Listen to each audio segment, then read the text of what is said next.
మీ అందరికీ తెలుసు సంధ్యా థియేటర్ సంఘటన జరిగి 2 వారాలు గడుస్తుంది. సో ఈరోజు ప్రభుత్వం తరఫున నేను హెల్త్ సెక్రటరీ క్రిస్టినా గారు ఇక్కడ విచ్చేసాము. అక్కడ 2 వారాల నుండి కిమ్స్ హాస్పిటల్లో ట్రీట్మెంట్లో ఉన్న 9 సంవత్సరాల బాబు శ్రీతేజ్ ఆయన ఆరోగ్య పరిస్థితి ఏంటి, ఇంకా ముందు వచ్చే రోజుల్లో దాని గురించి ఏమేమి చర్యలు తీసుకోవాలో దాని గురించి డాక్టర్స్ని అడిగి తెలుసుకున్నాము.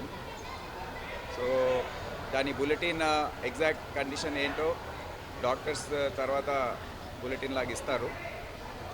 ముఖ్యంగా ఆ రోజు జరిగిన తొక్కిసలాట్లో శ్రీతేజ్కి బ్రెయిన్ డ్యామేజ్ జరిగింది. ఆక్సిజన్ అందక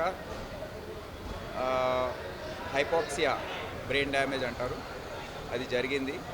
సో దాని నుండి రికవరీ కావడానికి సమయం పడుతుందని డాక్టర్స్ తెలియజేయడం జరిగింది. ఇప్పుడే ఆక్సిజన్ సపోర్ట్, వెంటిలేటర్ సపోర్ట్తో ఇప్పుడు ట్రీట్మెంట్ ఇదంతా చేస్తూ ఉన్నారు.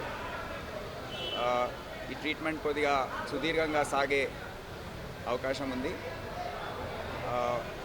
టెక్నికల్ ఆస్పెక్ట్స్ ఏదైతే ఉన్నాయో అవి తొందరలో డాక్టర్స్ టీం ఒకటి రివ్యూ చేసి ఒక బులెటిన్ లాగా వాళ్ళు ఇష్యూ చేస్తారు. ఇప్పుడు క్రిస్టినా గారు మాట్లాడారు.